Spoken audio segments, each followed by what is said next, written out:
서울숲에 오신 여러분들을 진심으로 환영합니다. 저는 임영규 목사입니다. 나의 하나님이라는 제목으로 함께 말씀 나누도록 하겠습니다. 한국인들이 가지고 있는 그 고유하고 독특한 특성이 있습니다. 민족성이라고도 볼 수 있습니다. 뭐냐면은 공동체성입니다. 우리는 자기 자신을 이해할 때 개별적이고 독립적 존재로 이해하기보다는 관계를 중심으로 나를 이해하려고 하고 공동체, 내가 소속되어 있는 공동체를 중심으로 계속해서 나를 이해하려고 합니다. 이게 우리나라 사람들이 가지고 있는 독특성인 것 같아요. 무엇을 보면 어떻게 알 수 있냐면은 단어 사용을 보면 더 알 수 있습니다. 한국 사람들 이렇게 말끝마다 다 뭐라고 표현하냐면요, 우리라고 이야기합니다. 우리가 살고 있는 이 나라를 뭐라고 표현하죠? 우리나라라고 이야기합니다. 당연한 거 아닌가요? 미국 사람들은 my country라고 이야기하죠. 그러니까 내 나라. 그다음에 여러분들이 다니고 있는 이 교회를 누군가한테 소개할 때 오늘도 보니까 이제 새신자라든지 비그리스도인들을 누군가가 초청해서 데리고 온 것 같은데 올 때 뭐라고 하냐면 야 우리 교회 좋아, 야 우리 교회 가보자, 우리 목사님이야, 뭐 이런 식으로 우리. 또 이제 집, 내가 살고 있는 집을 뭐라고 표현하죠? 우리 집이라고 이야기하죠. 그래서 저는 이제 청소년 사역을 오래 썼었는데 이제 청소년들이 남자 고등학생들이 이제 학교 끝나고 저도 그랬던 것 같아요. 자기가 살고 있는 집에, 자기가 거주하고 있는 집에 친구들을 데리고 갈 때 뭐라고 얘기하냐면 야 오늘 우리 집 가자 그래요. 거기가 어떻게 우리 집입니까? 네 아버지 명의로 된 집이죠. 그런데 아무렇지 않게 야 우리 집에 가자 이제라고 얘기를 하는 거죠. 그럼 다 우리라고 표현을 하느냐? 그렇지 않다라는 것을 제가 알게 됐습니다. 뭐냐면은 나랑 관계가 별로 없으면 우리라고 이야기하고요. 나랑 밀접하게 관계가 있으면은 나의 것이라고 얘기합니다. 내 것. 그래서 왜 아까 제가 고딩들 예를 들었으니까 야 우리 집 가자 그래서 교복 입고 가죠. 그럼 우리 집에 가면은 방이 있죠. 그 방은 이제 저 같은 경우는 남동생이랑 저랑 형제였기 때문에 아버지가 우리 형제를 사이좋게 쓰라고 공유하라고 준 방이 있단 말이죠. 그럼 여기 우리 방이지 않습니까? 누가 우리 방이라고 얘기합니까? 여기가 내 방이야. 내 방이야라고 얘기하죠. 그 방을 열면 컴퓨터가 있죠. 그럼 그 컴퓨터는 아버지가 형제가 함께 공유하라고 준 컴퓨터죠. 근데 이거 뭐라고 그러죠? 내 컴퓨터야. 근데 내 방에 내 컴퓨터에 지금 내 동생이 먼저 선점해서 쓰고 있죠. 그러면 동생아 아버지께서 공유하라고 주신 방에서 공유하라고 쓴 컴퓨터를 너가 먼저 선점하고 있구나라고 이야기하지 않죠. 내 컴퓨터에서 꺼져. 이렇게 얘기하는 거죠. 뭐 나만 쓰레기야? 다 그랬잖아요, 그죠? 내 거. 그럼 이제 뭐 여기 여성들도 보면은 뭐 자기가 좋아하는 뭐 화장품이나 이런 것들 다 내 것. 누가 선물을 이렇게 엄마가 선물을 언니랑 여동생 같이 쓰라고 줘도 지금 이제 딸을 둘을 키우지만 공유하라고 줘도 내 거야, 내 옷이야, 내 화장품이야, 내 거야, 내 포토카드야. 요새 그놈의 포토카드 내 거야. 이제 다 내 거죠. 또 보면은 이제 저는 여전히 이해가 안 되는데 여성들이 친밀하게 지내면 둘 또는 셋이서 거의 한 몸처럼 다니는 친구들이 있어요. 이제 세 명이면 삼위일체. 어느 정도냐면 난 지금도 미스테리요. 화장실을 같이 갑니다. 왜 화장실을 같이 가는 거죠? 도대체 그 작은 공간에 왜 셋이 들어가는 거며? 그러면 그 어쨌든 배설의 냄새가 날 텐데 그걸 공유하는 것인가? 나는 당초에 이해할 수가 없는데 어쨌든 삼위일체는 같이 다니는 거죠. 그런데 이 삼위일체에 언제 균열이 옵니까? 이 셋 중에 한 명에게 남자친구가 생길 때. 왜냐면 남자친구는 공유할 수 없기 때문이죠. 자 인사해. 오늘부터 우리의 남자친구야. 공유하자 뭐 그러지 않잖아요. 어머 우리 남자친구니 무슨 소리야? 내 남자친구. 그죠? 남자친구는 내 남자친구죠. 그래서 진짜 나에게 가치 있는 거는 내 것이고 나랑 별로 상관이 없는 건 우리 것입니다. 제가 여기까지 생각을 하고 나니까 그렇구나. 처음에 연애할 때는 뭐로 출발해요? 내 남자친구, 내 남자친구. 그러다가 이제 결혼하고 나면 우리 남편이 되더라고요. 그래서 결혼하면 남편아, 넌 이제 자유다. 넌 이제 공유의 영역에 가라. 이렇게 가는 거죠. 그래서 나의 것에서 우리의 것. 믿음이란 무엇입니까? 우리 공적인 영역에 있는 하나님이 사적인 소유로 전환되는 것입니다. 하나님은 공적인 영역에 있단 말이죠. 공적 영역에 있는 하나님이 나의 개별적이고 사적 소유로 전환되는 것을 성경에서는 믿음이라고 이야기합니다. 하나님이 천지를 창조하셨고 예수 천국 불신족 모르는 사람이 누가 있겠습니까? 성경은 그것을 가지고 그 사람에게 복음적인 신앙이 있다라고 이야기하지 않습니다. 심지어는 뭐 우리 아버지가 장로님이에요, 우리 엄마님 집사님이에요, 권사님이에요, 우리 아버지 목회자예요. 아니요. 그것으로 성경에서 말하는 복음적인 신앙이 있다라고 이야기할 수 없습니다. 공적 영역에 있던 하나님이 어느 순간인가 그리스도의 십자가 앞에 나아가서 내가 회개하고 그리스도의 십자가를 내가 받아들임으로 말미암아 공적인 영역에 있던 하나님이 나의 하나님이 되는 것입니다. 또 우리의 하나님이 아니죠. 나의 하나님이 되는 것. 이것을 믿음이라고 이야기한다고 합니다. 구약 성경에 보면은 굉장히 많이 등장하는 구절이 있는데 뭐냐면은 너희는 내 백성이 되고 나는 너희의 하나님이 되리라. 너희는 내 백성이 되고 나는 너희의 하나님이 되리라. 근데 영어는 훨씬 더 직관적입니다. I will be your God. You will be my people. You will be my people. I will be your God. I will be your God은 얼마나 직관적입니까? 하나님이 얘기하신 겁니다. 난 너네 가족의 하나님으로 만족할 수 없어. 난 너네 교회의 하나님으로 만족할 생각이 없어. 그럼요 하나님. 난 너를 원해. 난 너의 하나님이 되기를 원해. 여러분 그리스도는 우리를 위해서 십자가에서 죽기도 하셨지만 그리스도는 철저하게 나의 죄를 위해서 나의 수치와 나의 아픔과 나의 고통을 뒤집어 쓰시고 나 대신 하나님의 진노를 받으셔서 나를 위해 죽으셨다가 나를 위해 부활하셨습니다. 십자가 앞에 나아가 십자가를 바라보면 예 주님 당신은 이제 나의 하나님입니다. 우리 엄마의 하나님, 아빠의 하나님, 할아버지 하나님 수준이 아니라 하나님 예수 그리스도 당신은 이제 나의 하나님입니다. 이것을 믿음이라고 이야기한다는 겁니다. 그래서 크리스찬이 되면 뭐를 받냐면 세례를 받습니다. 저희 교도 지금 세례를 기다리고 있는 분들이 꽤 계신 걸로 알고 있는데 우선 사과의 말씀을 드리겠습니다. 저는 세례 이렇게 물 해가지고 머리에 붓는 세례가 아니라 침례를 준비하고 있어요. 아주 인간은 그냥 물에 담가버리려고 침례를 준비하다 보니까 이게 조금 길어지고 있어요. 그래서 제대로 세레모니를 해드리려고 하다 보니까 길어진다는 점 우선 죄송하다는 말씀을 드리고 세례는 신학적으로 어떤 의미가 있냐면 나는 영적으로 죽었다라는 것을 의미하고요. 두 번째로는 나는 이제 그리스도 안에서 거듭나서 예수 그리스도와 연합했다. 그래서 세례는요 결혼입니다. 그래서 그리스도인을 남자든 여자든 상관없이 성경에서 뭐라고 표현하냐면 그리스도의 신부라고 이야기합니다. 그리스도의 신부. 나는 예수 그리스도와 연합했다. 나는 그리스도와 결혼했다라는 뜻입니다. 결혼이란 무슨 뜻입니까? 한 사람과 한 사람이 가장 은밀하고 내밀하고 가장 스페셜한 관계로 들어가는 거죠. 어느 정도로? 내가 벌거벗은 몸을 유일하게 보일 수 있는 이성이죠. 내가 상대의 벌거벗은 몸을 유일하게 볼 수 있는 또 이성이죠. 그래서 둘이서 한 몸이 되는 것. 이게 성경에서 말하는 결혼이고 예수를 믿는 것은 그리스도와 연합하는 것입니다. 제가 결혼식 때 그 10계명, 결혼 10계명. 그래서 제가 이런 남편이 되겠습니다. 이거 쭉 읽었었어요. 그래서 쭉 10가지 문항을 쭉 쓰다가 중간에 뭐가 있었냐면 오늘부로 지구의 여자 중에 박찬미만 칼나고 나머지는 흑백입니다. 남사스럽네. 굉장히 로맨틱하지 않습니까? 이게 13년이 지나니까 좀 촌스러워졌어. 근데 그땐 굉장했단 말이지. 근데 이거는 단순히 그냥 제가 멋진 말을 하고 싶어서 그런 게 아니라 나에게 결혼이 뭘까? 그렇죠. 지구의 수십억 여자 중에 오직 제 안에 박찬미만 칼라가 되고 나머지는 흑백인 겁니다. 제 아내보다 키가 크든지 몸이 좋든지 예쁘든지 뭐 상관없습니다. 오직 저에게 있어서는 제 아내만 칼라고 나머지는 다 흑백이 되는 것. 그래서 둘만이 특별한 관계가 되는 게 결혼이라고 한다면 신앙이란 무엇입니까? 내가 좋아하고 내가 추구하는 수많은 가치와 수많은 즐거움과 내가 좋아하는 수많은 것들 가운데서 오직 그리스도만이 칼라가 되는 것입니다. 그리스도 앞에서는 나머지 모든 게 다 빛을 발하고 흑백이 되는 것. 이거를 믿음. 복음에서 말하는 믿음은 오직 예수 그리스도만이 나에게 칼라가 되고 나머지는 흑백이 되어버리는 것. 이것을 신앙이라고 이야기한다는 것입니다. 그러므로 신앙의 유무는 당신이 신 존재를 인정하느냐? 신이 있겠지. 뭐 기독교에서 말하는 신이 있을 수도 있겠어. 그걸로 신앙이 있다라고 얘기할 수 없습니다. 기독교에서 말하는 신앙은 이 분류라고 보시면 됩니다. 하나님이 나의 하나님이냐? 아니면 남의 하나님이냐?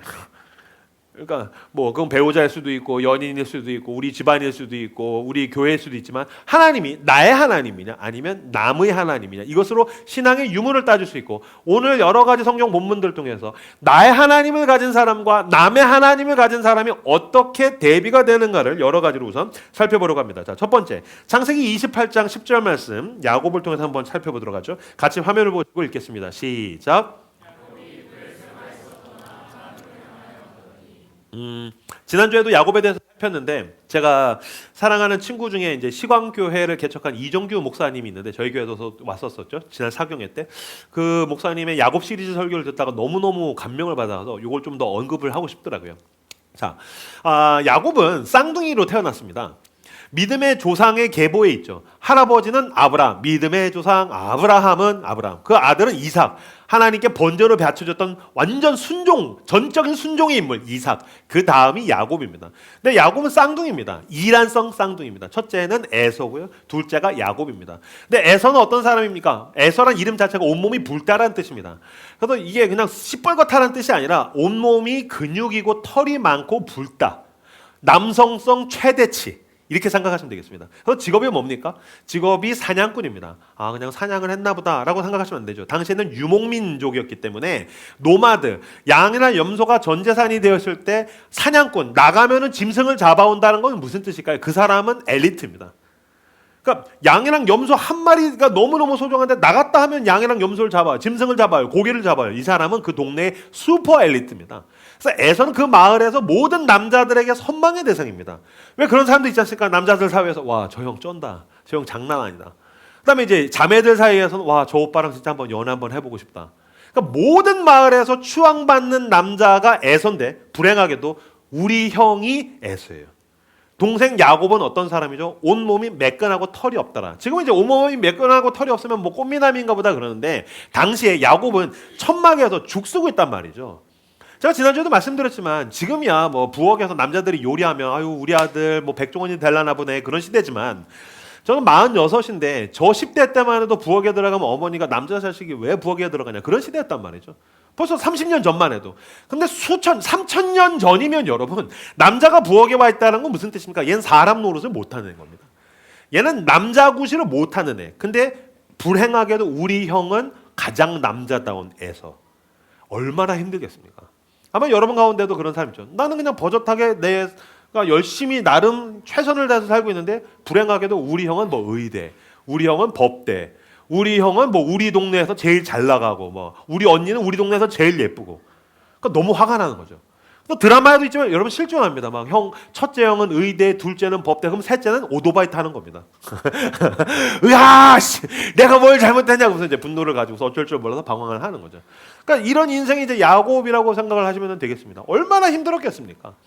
그렇기 때문에 야곱에게 있는 가장 큰 욕망은 무엇입니까? 왜 나는 야곱인가? 난 에서가 되고 싶다. 나는 야곱이기 때문에 불행해. 내가 에서가 아니라서 불행해. 지금 자기에게 있는 그 불행의 원인이 자기의 상황과 조건이라고 생각해요. 그러니까 이게 바뀌면 내가 행복할 수 있을 거라고 생각해요. 내가 에서로 살면 행복할 수 있을 거라고 생각해요. 아니요, 그렇지 않아요.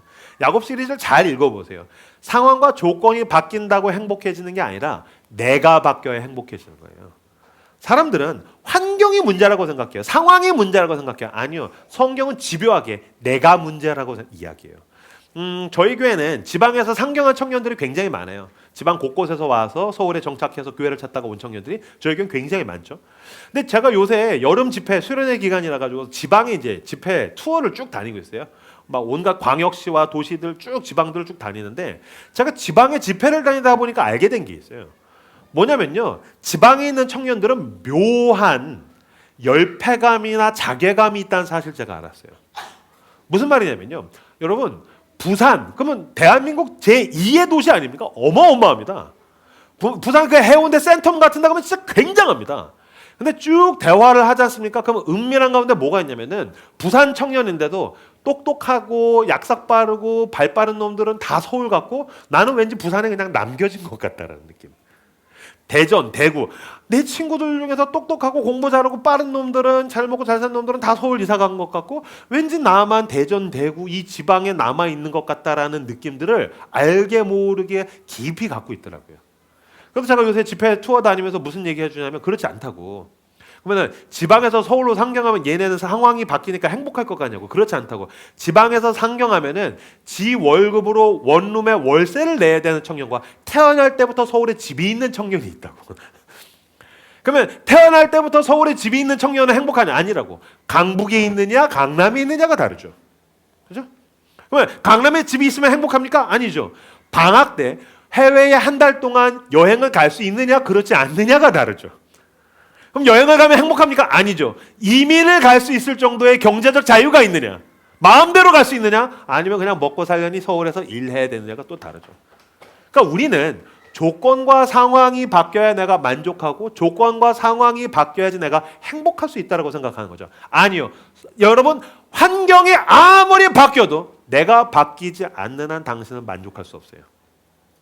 상황이 아무리 바뀌어도 조건이 바뀌어도 내가 바뀌지 않는 한 당신이 원하던 만족, 내 영혼의 평안함, 행복은 절대로 누릴 수 없다라는 것입니다. 내가 바뀌려면 어떻게 됩니까? 내가 바뀌려면 나의 부족함을 인정해야 됩니다. 내가 모자르다, 내가 미흡하다, 내가 야곱이다. 아 그렇구나, 내가 부족하구나, 내가 좀 모자라구나 라는 걸 인정해야 됩니다. 제가 여러분이 바뀌려면 당신의 부족함, 자신의 연약함을 인정해야 됩니다. 그러면 예 맞습니다 목사님, 저는 충분히 인정하고 있어요. 전 진짜 못났거든요. 전 진짜 부족하거든요. 아니요, 저는 거의 쓰레기 같은 인간이에요. 막 이렇게 얘기할 때가 있거든요. 아니요. 나의 부족함을 인정하는 거랑 자기 혐오는 조금 다릅니다. 진짜 자기의 부족함을 인정하는 사람 있죠? 그 사람은 자기를 혐오하지 않습니다. 오히려 사람들은 야 너 이거 못하지? 너 이거 못났지? 인정합니다. 그치, 나 그거 좀 못하는 것 같아. 근데 너 이거 못하지? 너 이렇지? 너 못났지? 너 부족하지? 그랬을 때 못 견딘 사람 있죠? 은근히 자기 혐오가 있는 것입니다. 그래서 여러분, 자기의 부족함을 인정하는 것과 자기를 혐오하는 건 달라요. 특히 자기를 혐오하는 사람은 왜 그럴까요? 자기의 못남을 받아들이지를 못하니까 혐오하는 겁니다. 그러니까 나의 못남을 끌어안아요. 그럴 수도 있어. 사람이 다 그렇지. 괜찮아. 자기 자신과 화해하면 자기를 혐오하지 않습니다. 자기 자신을 이해하고 긍휼히 여기고 불쌍히 여겨주면 자기를 혐오하지 않습니다. 근데 오히려 자기 자신을 받아들이지를 못하니까 혐오하는 거예요. 근데 그런 사람들도 어떻게 하는지 아십니까? 남들에게도 잔인합니다. 그래서 자기 주변에 있는 누군가의 그 잘못을 못 넘어가는 사람이죠. 어떻게 그럴 수가 있어? 이런 말 많이 하는 사람, 자기 혐오가 있는 사람입니다. 그러니까 그 사람은 자기 자신한테도 관대하지 못하고 타인에게도 관대하지 못합니다. 그래서 여러분, 인생에서 굉장히 중요한 워딩 중에 하나가 뭔지 아십니까? 그럴 수도 있어라는 말입니다. 그럴 수도 있어. 따라서 해주세요. 그럴 수도 있어. 여러분, 그럴 수도 있어요. 괜찮아요. 저는 예전에는 저에 대한 자기 혐오가 있었기 때문에 제가 뭘 못하는 걸 보이는 걸 진짜로 막 견디지를 못했어요. 그래서 혼자 숨어서 칼을 갈아가지고 거의 완성형에 가까워야지 뭔가를 내세울 수 있는 사람. 또 내 부족함이 드러나면 막 밤잠을 이루지를 못하고 막 밤새 막 나를 갈고 닦는 사람, 막 극한까지 밀어붙이는 사람. 근데 저는 예수 그리스도를 믿고 그리스도와 동행하는 가운데에 많이 부드러워졌어요. 저는 예수님이 너무 좋아요. 너무 좋아요. 저는 하나님이 너무 좋아요. 왜냐하면 하나님을 사랑하는 만큼 나를 사랑할 수 있어요. 하나님을 알아가는 만큼 나를 알아갈 수 있어요. 내가 잘해서 하나님이 나를 사랑하는 게 아니라 우리가 아직 죄인 되었을 때 그리스도께서 우리를 위하여 죽으심으로 우리에 대한 하나님의 사랑을 확증하셨느니라. 하나님이 나를 사랑하는 건 내가 잘나서 완벽해서 사랑하는 게 아니야. 내가 가장 죄인이었을 때도 하나님은 나를 사랑하셔. 이걸 알 때 이 복음은 나에 대해서 관대할 수 있게 합니다. 형제야, 그럴 수도 있어. 그래서 제가 막 설교하다가 보면 못할 때가 있지 않습니까? 물론 이제 남의 교회에서 집회하면 제일 잘한 거 가지고 와서 하니까 잘하죠. 근데 매주 우리 교회에서 하는 설교 어떻게 매주 잘하겠습니까? 물론 저는 늘 잘하죠. 하지만 어떻게 늘 잘합니까? 못할 때가 있죠. 그럼 옛날에 그 설교 못하면 막 죽고 싶어하고 어쩔 줄 몰랐는데 요새는 설교 못하면 괜찮아. 그럴 수도 있어. 교인들이 강팍해. 저 자고 있는 인간이 영혼이 썩은 인간이야. 지옥 갈 거야. 농담이에요. 농담입니다. 농담을 하다 보니까 막 진심이 나오고 있네요. 그래서 어쨌든 괜찮아. 긍휼히 여기면 그럴 수도 있어. 그래, 그 교인도 피곤해서 그런 거야. 그럴 수도 있어. 이런 식으로 넘어갈 수 있는 것. 여러분, 복음은 우리를 유연하게 만든다는 사실.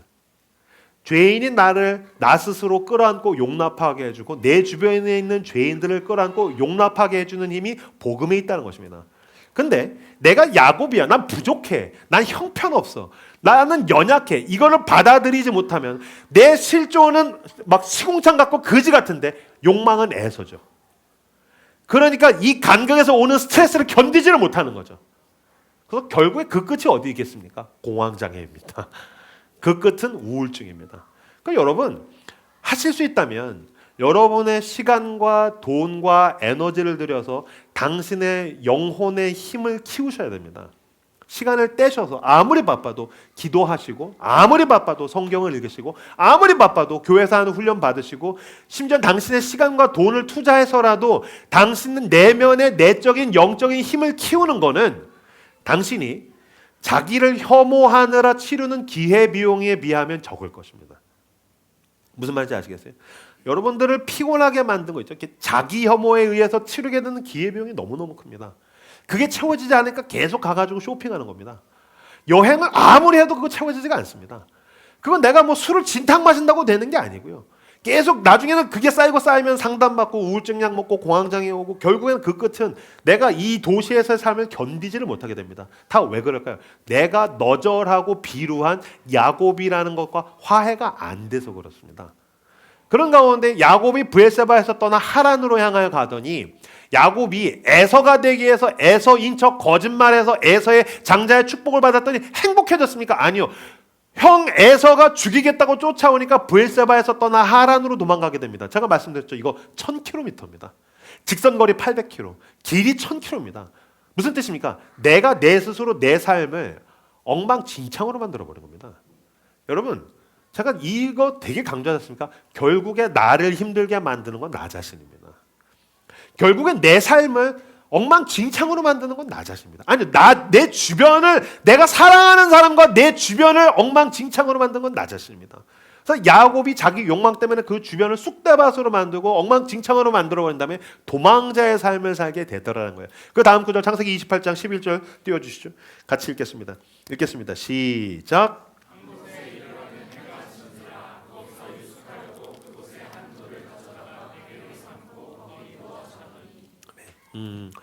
도망가다가 한 곳에 이르러는 해가 진지라 거기서 유숙하려고 한 돌을 가져다가 베개로 삼고 거기 누워 자더니 여기서 한 곳에 이르러는 이라는 단어가 히브리어로 바이프가 바마콤이라는 단어인데 이거 한 곳에 이르러는 그러면 어떠한 공간에 그냥 닿게 되었다는 느낌인데 바이프가 바마콤은 무슨 뜻이냐면 우연히 어딘가에 가게 되었다는 뜻입니다. 우연히. 무슨 말일까요? 자기가 욕망에 의해서 모든 걸 엉망진창으로 만들어버린 다음에 닥치게 된 그 결과적인 고통. 왜? 여러분 아시죠? 고통스러운 일을 겪어서 멘탈이 바사삭 부서지면요. 내가 어디서 무슨 짓을 하는지 모르게 됩니다. 이게 즐거움과 쾌락을 추구해서 그 끝에 어딘가에 가게 되든지 아니면 방황과 고통 가운데서 어딘가 자빠지게 되든 지금 내가 방향성이 없습니다. 의지가 없습니다. 그래서 통나무가 물에 흘러가듯이 그냥 어딘가에 우연히 가게 되었다. 이게 바이프가 바마콤. 그러니까 원래 그 지역은 루스라는 지역인데 그냥 멘탈이 바사삭 부서졌으니까 이게 어디지? 제가 이 구절 읽는데 떠올랐던 노래가 있어요. 이게 MZ들은 보니까 모르던데 가수 김현우 씨의 명곡 이별 택시라는 노래가 있습니다. 자, 띄워주시겠어요? 가사가 이렇습니다. 어디로 가야 하죠 아저씨? 우는 손님이 처음인가요? 달리면 어디가 나오죠? 명곡입니다. 어디로 가야 하죠 아저씨? 우는 손님이 처음인가요? 무슨 얘기냐면은 실연을 당했어요. 실연을 당해가지고서 오빠 우리 헤어져. 멘탈이 바사삭 부서지는 거죠. 그래서 어디로 가야 되지? 택시를 탔어요. 손님 어디로 갈까요? 어디로 가야 하죠 아저씨? 그걸 왜 택시기사한테 묻냐고. 미친놈 아닙니까? 택시를 타가지고 택시기사가 어디로 갈까요? 그러니까 어디로 가야 하죠 아저씨? 우는 손님이 처음인가요? 달리면 어디가 나오죠? 제가 택시기사면 너무 무서울 것 같아요. 뭐 공포물이잖아요. 거의. 그래서 근데 이게 아마 멘탈이 부서지면 그럴 겁니다. 그렇죠? 여러분 만약에 전세 사기를 당했다고 생각해 보세요. 내가 결혼해서 전세집 들어갔는데 웬 사람이 또 들어와서 야 무슨 소리야 여기 우리 집이야. 어디로 가야 하죠 아저씨? 우는 손님이 처음인가요? 난 어디로 가야 되죠? 그렇죠? 만약에 여러분들에게 직접적인 그런 질병이 오거나 여러분들이 가장 사랑하는 가족에게 암이 왔다라고 한번 생각을 해보세요. 어디로 가야 되지? 내가 이게 뭐 어떻게 되는 거지? 여러분들 경제적으로 만약에 여러분들 통장 잔고가 보이스피싱을 당해서 그냥 제로가 됐다고 한번 생각을 해보세요. 아니면 여러분들 뭔가 투자를 했는데 큰 손실이 왔다고 생각을 해보세요. 여러분들이 사업을 했는데 여러분 스스로 여러분의 사업장을 문을 닫아야 된다고 생각해 보세요. 너무너무 사랑해서 결혼 준비하다가 파혼을 선고당했다고 생각해 보세요. 멘탈이 나가는 거예요. 그 고통 앞에서 누가 난 괜찮아라고 이야기할 수 있는 사람이 누가 있겠습니까? 그가 지쳐서 술집을 가든 그가 지쳐서 친구네 집에 가든 친구들과 카페에 모이든 야 뭐라고 얘기 좀 해봐. 얘기를 하는데 내가 지금 정신이 없다고요. 멘탈이 다 부서져 있다고요. 어딘가 지금 흘러 가서 바이프가 바마콤 야곱이 어디로 갔습니까? 돌베개를 베고 잤다는 거는 자, 뭐 돌침대 39,900원 그게 아니고 그냥 기댈 게 없어서 그냥 돌에 이렇게 기댔다는 거예요. 그냥 자빠져 자는 거예요. 완전히 철저하게 낙심해서 돌 따위에 기대서 돌베개를 베었던 건 기댈 수 있는 게 아무것도 없더라. 그에게 위로가 되는 게 아무것도 없더라. 근데 여러분, 야곱은 어떤 사람이죠? 할아버지가 믿음의 조상 아브라함이라고요. 아버지가 어떤 사람이죠? 순종의 사람 이삭이라고요. 근데 야곱에게 있어서 하나님은 나의 하나님이 아니라 우리 아빠의 하나님, 할아버지의 하나님이에요. 그래서 나중에 그가 꿈을 꿀 때 하나님께서 나타나셔서 네가 어디로 가든지 내가 너와 함께하면 내가 너를 지켜주리라. 잠에서 깬 다음에 과연 하나님이 여기 계시거늘 내가 깨닫지 못하였도다. 탄식한 다음에 하나님이 나의 하나님이 되실 것입니다. 라고 야곱이 처음 고백합니다. 다시 돌아가면은 절망 가운데에서 나의 하나님이 아니고 우리 아빠의 하나님, 우리 가족의 하나님, 다른 누군가의 하나님에게 얹혀서 신앙생활을 했었을 때 고통 가운데 아무런 위로가 되지 않더라라는 것입니다. 요한복음 5장 40절에서 42절 말씀 같이 화면을 보시고 읽겠습니다. 읽겠습니다. 시작.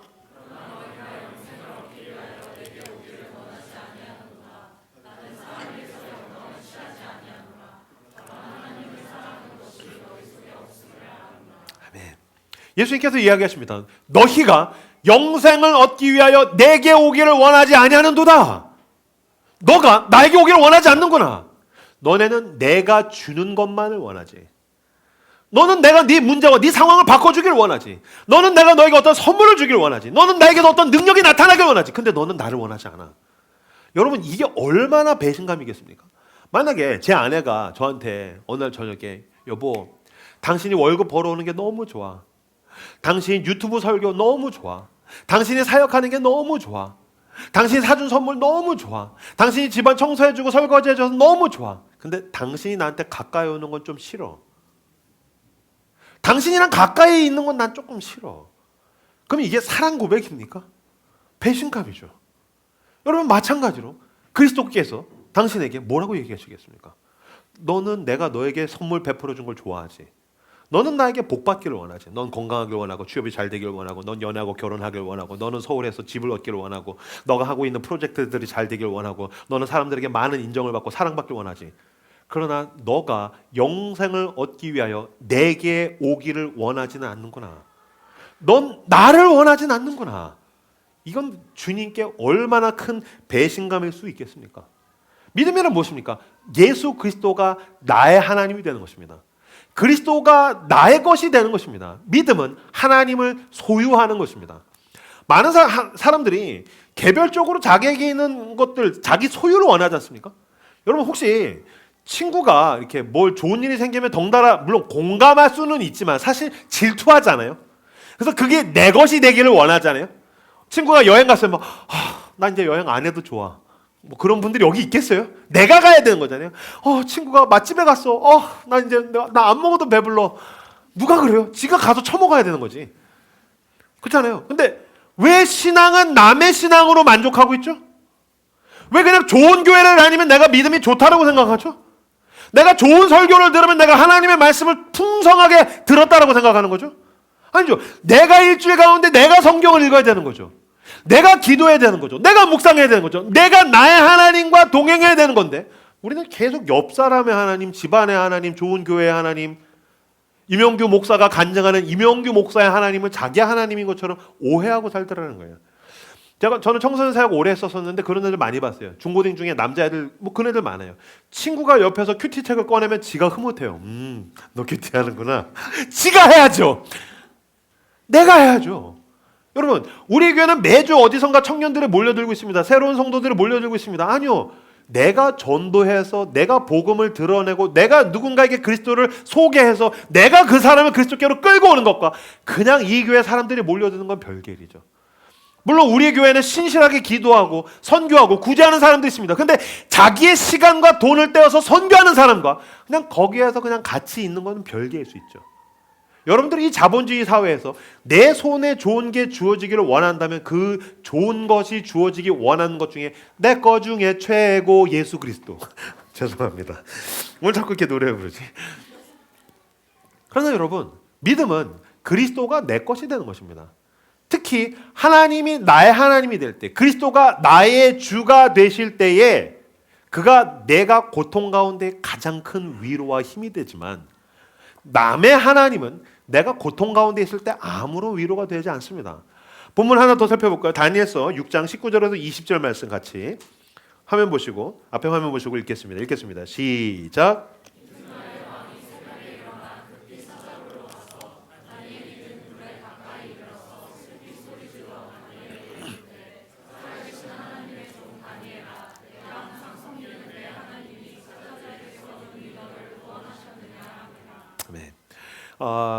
다니엘은 유대인인데, 이스라엘 사람인데 남의 나라 바벨론에 끌려가서 포로로 노예로 지내다가 나중에 그 나라의 총리가 됩니다. 근데 왕이 2번 연달아 바뀌었으니까 3왕을 섬겼으면 대단한 사람이에요. 사자굴에 들어가는 다니엘은 여러분 청년 다니엘이 아니고요, 늙은 노정치인 다니엘입니다. 그러니까 수십 년 동안 총리를 해먹은 사람, 완전히 정치의 잔뼈가 굵을 대로 굵은 사람이에요.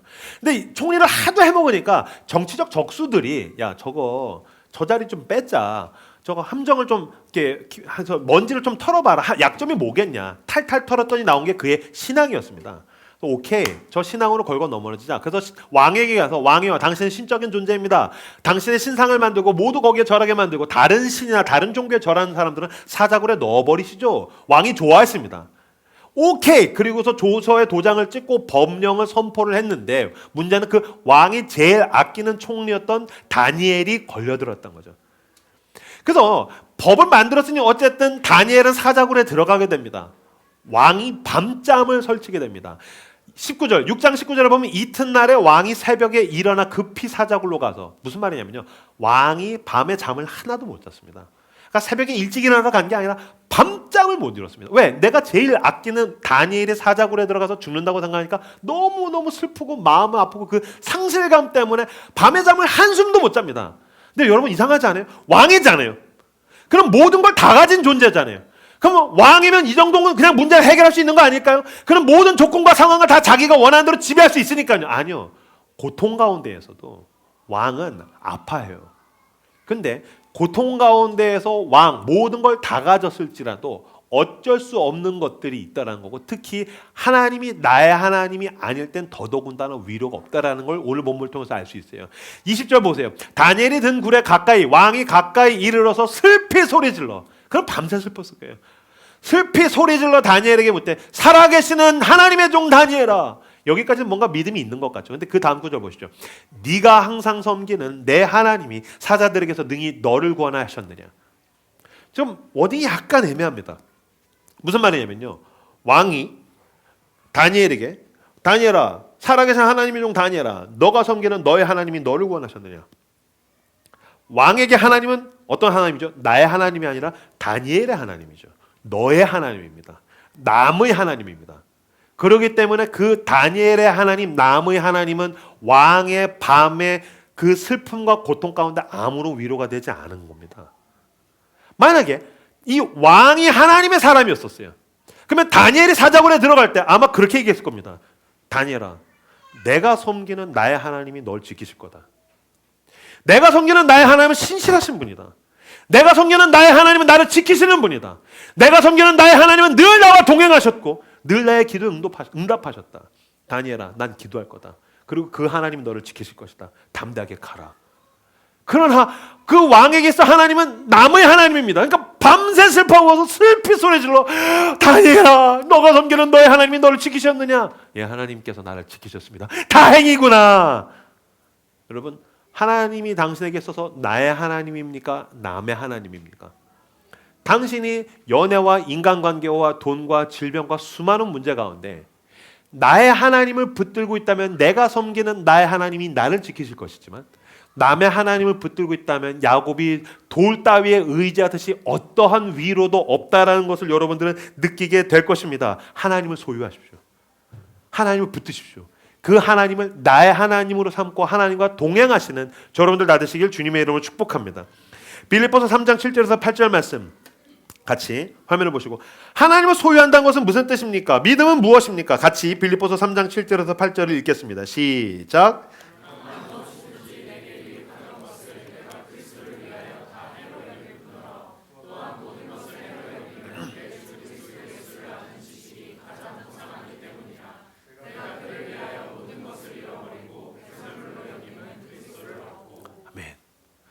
여러분, 남의 하나님은 고통 가운데 아무런 도움이 되지 않습니다. 그렇다면 여러분, 이제는 종교적인 집안, 종교적인 문화의 자리에서 일어나 나의 하나님을 향해 나아가야 됩니다. 믿음이란 무엇입니까? 그러나 무엇이든지 내게 유익하던 것을 내가 그리스도를 위하여 다 해로 여길 뿐더러 또한 모든 것을 해로 여김은 내 주 그리스도 예수를 아는 지식이 가장 고상하기 때문이라. 내가 그를 위하여, 예수를 위하여 모든 것을 잃어버리고 배설물로 여김은 그리스도를 얻고, 믿음이 뭐래요? 그리스도를 얻고. 영어 버전에 보니까 I could gain Christ. gain Christ. 믿음은 예수 그리스도를 소유하는 것입니다. 여러분들은 아마 애착이 있는 게 있을 겁니다. 애착이 있는 물건이 있겠죠. 또 애착이 있는 뭐 취미나, 또 어떤 사람들은 운동, 무슨 일이 있어도 운동을 해야 되고, 또 어떤 사람들은 드라마, 애착 드라마, 무슨 일이 있어도 그 주간에 난 이 드라마를 봐야 되고, 뭐 골프 좋아하는 사람 무조건 골프 쳐야 되고, 낚시 좋아하는 사람 무조건 낚시 가야 되고, 여러분들의 애착을 가지고 있는 그 무언가가 여러분 삶 가운데에, 여러분의 소유와 성취와 여러분의 삶 가운데 분명히 있지 않습니까? 그 가운데 당신은 예수를 얼마나 소중하게 여기고 있습니까? 당신은 그 하루 가운데, 그 일주일 가운데 예수 그리스도와의 시간, 예수를 gain Christ, 그리스도를 소유하기 위해서, 그리스도를 뺏기지 않기 위해서, 그리스도를 놓치지 않기 위해서 당신은 얼마나 투자하고 있습니까? 아니면 그냥 남의 것처럼 내깔리고 있는 겁니까? 그냥 뭐 이러다가 또 괜찮겠지. 하나님 괜찮습니다. 수련회가 있으니까요. 제가 2주 후에 수련회 기다리겠습니다. 수련회 때 다시 나한테 역사해 주세요. 수련회 역사는 뭐합니까? 일주일 만에 다시 다 어딘가에 빼앗기고 상실하고 놓쳐버리고, 괜찮습니다. 일요일이 되면 또 이명규 목사가 나와서 소리 지르면서 잠깐 유치한 개그를 했다가 웃겼다가 말았다면서 소리를 지르고 나면 내가 또 회복될 수 있겠죠. 물론 그것도 귀하지만 당신은 그리스도를 소유하기 위해서 얼마나 대가를 치르고 있습니까? 사랑하는 라이트하우스 성도 여러분, 성경을 읽으셔야 됩니다. 성도 여러분, 기도하셔야 됩니다. 여러분들이 소중하게 여기는 그 물건과 친구와 SNS와 그 유튜브 알고리즘의 절반만큼만 그리스도를 소중하게 여겨도 당신은 늘 충만할 것입니다. 하루 가운데 그 조금의 시간만 떼서 주님, 내가 당신을 놓칠 수 없습니다. 하나님을 소중하게 여긴다면 하나님이 당신에게 놀라운 역사를 나타내실 것입니다. 그런데 당신은 예수를 너무 우습게 여깁니다. 은혜는 값없이 우리에게 베풀어진 것이지만 은혜는 하찮은 것은 절대로 아닙니다. 그리스도를 귀하게 여기십시오.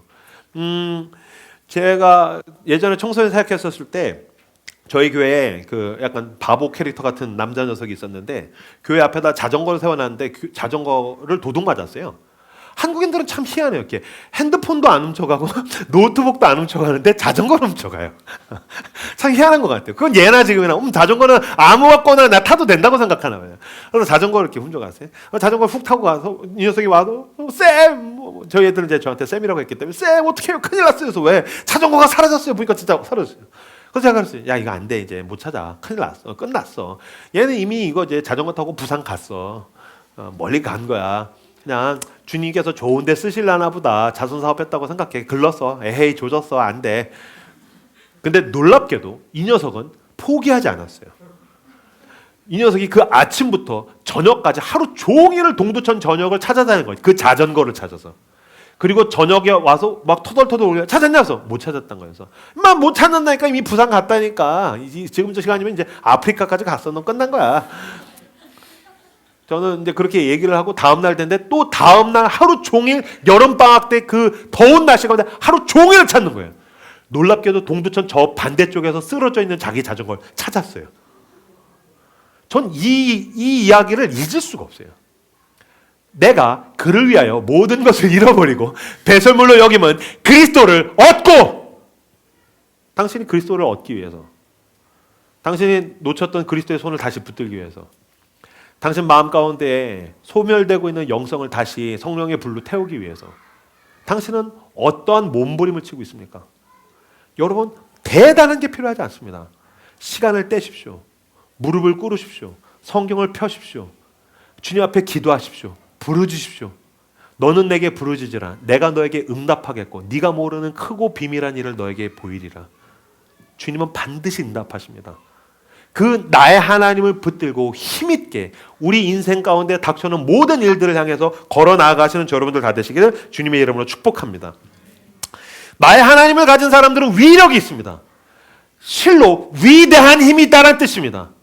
그가 어떤 조건과 어떤 상황에 있든지 간에 나의 하나님을 붙들고 그 하나님과 동행하는 사람은 세상에 굴하지 않고 그 어떤 세상의 풍파에 흔들리지 않는 힘이 하나님의 사람에게 있습니다. 아까 우리가 읽었던 사도행전은 사도 바울의 이야기입니다. 저는 사도 바울 너무너무 사랑합니다.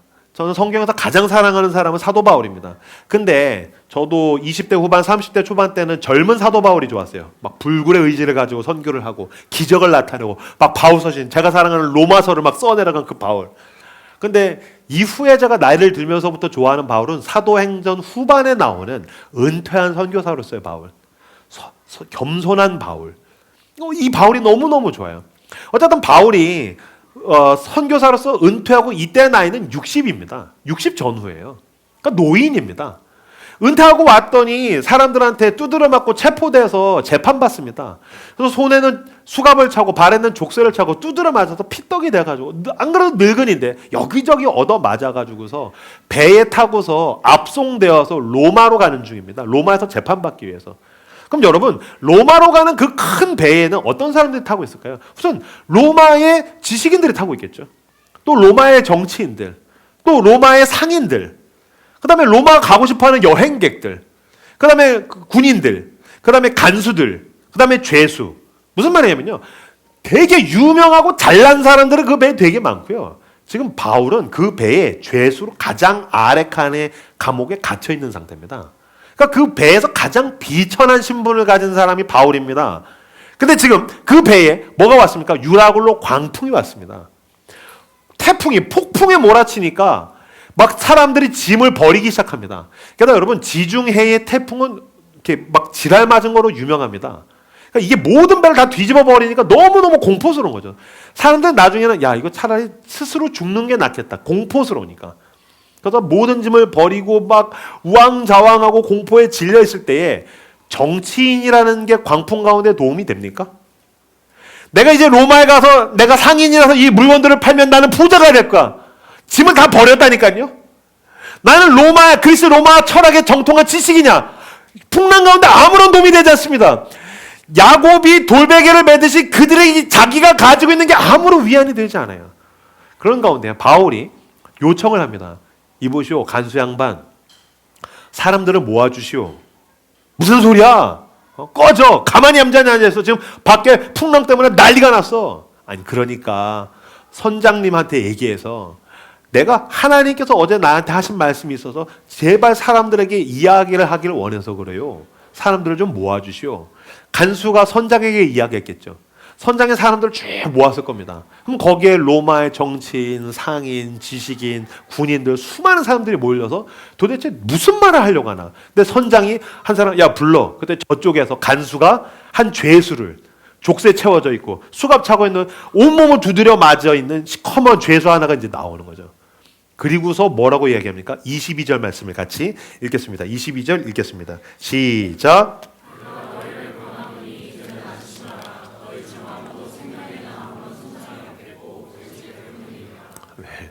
여기까지만. 우선 22절.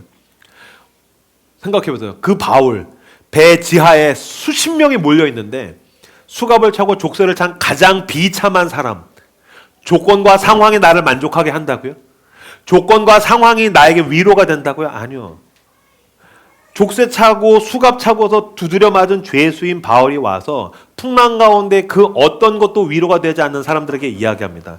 내가 여러분에게 권하노니 여러분 안심하십시오. 죄수가 로마 사람들을, 죄수가 정치인과 상인과 지식인들과 자기를 묶고 있는 간수와 군인들 향해 안심하십시오. 여러분 안 죽습니다. 사람들이 믿었겠어요? 무슨 개소리야. 닥쳐. 당장 감옥에 가도. 바울이 계속해서 말을 이어갑니다. 제가 읽겠습니다. 내가 속한 바 곧 내가 섬기는 하나님의 사자가 어젯밤에 내 곁에 서서 말하되 바울아 두려워하지 말라. 내가 가이사 앞에 서야 하겠고 또 하나님께서 너와 함께 항해하는 자를 다 내게 주셨다 하였으니 그러므로 여러분이여 안심하라. 나는 내게 말씀하신 그대로 되리라고 하나님을 믿노라. 아멘. 전 이 구절이 너무 좋아요. 여러분 안심하십시오. 죄수가 자기보다 잘 먹고 잘 살고 더 사회적으로 지위가 높은 사람들에게 위로를 하고 있어요. 무슨 소리야? 풍랑이 왔는데 뭘 안심하라는 거야? 내가 속한 바 하나님의 사자가 말씀하셨습니다. 나는 내게 말씀하신 그대로 되리라고 하나님을 믿습니다. 이게 믿음의 힘입니다. 나의 하나님. 풍랑 가운데에 어떤 것도 위로가 되지 않습니다. 내가 가진 그 어떤 게 아니요, 내가 내 죄로 인해서 모든 걸 다 엉망진창으로 만들어가지고 돌 따위에 기대고 있는 야곱과 같은 삶을 살고 있다면 여러분 이 시간 하나님의 말씀을 귀 기울이십시오. 하나님과 동행하는 사람의 힘, 내가 속한 바 나의 섬기는 나의 하나님께서 나의 기도를 들으십니다. 그 하나님께서 말씀하신 그대로 되리라고 나는 믿노라. 저는 지금도 저희 교회에서 누군가가 위기 가운데 있다면 저는 늘 이 문장을 적용해서 보내줍니다. 카톡으로. 전 이 문장으로 대답합니다. 제가 목사로서 할 수 있는 게 많지 않습니다. 그러나 난 오늘부터 기도할 겁니다. 그러나 나는 믿습니다. 내가 섬기는 나의 하나님이 응답하십니다. 내가 섬기는 나의 하나님이 나에게 신실하셨듯 형제와 자매를 지키실 것입니다. 우리 집에 고통이 오면 난 언제든 내 아내에게 이야기할 것입니다. 난 우리 자녀들을 향해서 이야기할 것입니다. 여보, 난 오늘부터 기도할 거야. 금식할 거야. 하나님께 매달릴 거야. 나는 믿어. 내가 속한 바, 내가 섬기는 나의 하나님은 늘 나에게 응답하셨어. 지금까지 그러셨듯이 하나님은 또 나에게 신실하심을 드러낼 거야. 자녀들에게 난 이야기할 것입니다. 교인들에게 이야기할 것입니다. 하나님은 나의 하나님입니다. 당신에게 하나님은 어떤 분이십니까? 이명규 목사의 하나님을 착각하고 살아가고 있는 것은 아닙니까? 라이트하우스 서울숲이라는 힙한 교회의 하나님을 자기의 하나님이라고 오해하고 살고 있는 것은 아닙니까? 부모의 믿음이 좋아서 오해하고 살고 있는 것은 아닙니까? 그렇다면 이 시간 당신을 부르시는 하나님께로 나오십시오. 그리스도께로 나아가 내 삶을 내어드리고 하나님의 사람이 되십시오. 내 삶을 내어드리고 그리스도의 것이 되십시오. 반주해 주시겠습니까? 요한복음 6장 35절에서 39절 말씀 제가 읽겠습니다. 예수께서 이르시되 나는 생명의 떡이니 내게 오는 자는 결코 줄이지 아니할 터이요 나를 믿는 자는 영원히 목마르지 아니하리라. 그러나 내가 너희에게 이르기를 너희는 나를 보고도 믿지 아니하는도다 하였느니라. 아버지께서 내게 주시는 자는 다 내게로 올 것이요 내게 오는 자는 내가 결코 내쫓지 아니하리라. 내가 하늘에서 내려온 것은 내 뜻을 행하려 함이 아니요 나를 보내신 이의 뜻을 행하려 함이니라. 나를 보내신 이의 뜻은 내게 주신 자 중에 내가 하나도 잃어버리지 아니하고 마지막 날에 다시 살리는 이것이니라. 요약하자면 그것입니다. 예수님이 말씀하십니다. 믿음은 하나님께서 나에게 주신 내 것이 되는 거란다. 너는 내 것이란다. 내가 너를 구속하려고, 너를 내 것으로 만들려고 모든 걸 다 버렸단다. 먼저 모든 걸 배설물같이 여기고 그분의 모든 영광을 다 버리신 분은 하나님의 아들 예수 그리스도입니다. 그가 나 같은 죄인을, 야곱에 불과한 나를 자기 혐오로 가득해서 나도 나를 사랑하지 못하고 인정하지 못해서 견디지 못하는데 그분이 버림받아 마땅한 나를 사랑하셔서 모든 값을 치르셔서 나를 사셨습니다. 나는 세상 끝날까지 너를 빼앗기지 않을 거다. 너는 내 것이다 라고 주님께서 지금 이 시간 말씀하십니다. 나는 내 스스로 삶을 망쳐버렸습니다. 난 내 스스로 삶을 엉망진창으로 만들었습니다. 걱정하지 마십시오. 모든 것 스스로 망쳐버린 당신을 위하여 하나님께서 당신의 삶을 망치사 십자가에서 죽으셨고 이제는 당신의 그 영원한 생명을 당신에게 내어주십니다. 주님께서 스스로 모든 것을 엉망진창으로 만든 당신에게 십자가 위에서 손을 내미십니다. 그리고 주님께서 말씀하십니다. 썩고 찢어진 너의 삶을 내게 다오. 영원한 것으로 너에게 주마. 너가 상상할 수 없는 가장 좋은 것으로, 새 것으로 너를 주마. 그리스도께로 나오십시오. 주께서 당신을 새롭게 하실 것입니다. 주께서 당신을 사랑하십니다. 주님께서 당신을 인도하십니다. 주님, 내게로 오셔서 나의 하나님이 되어 주시옵소서. 오늘 우리에게 주신 말씀 분들과 함께 기도하며 하나님 앞에 나아가도록 하겠습니다. 기도합시다.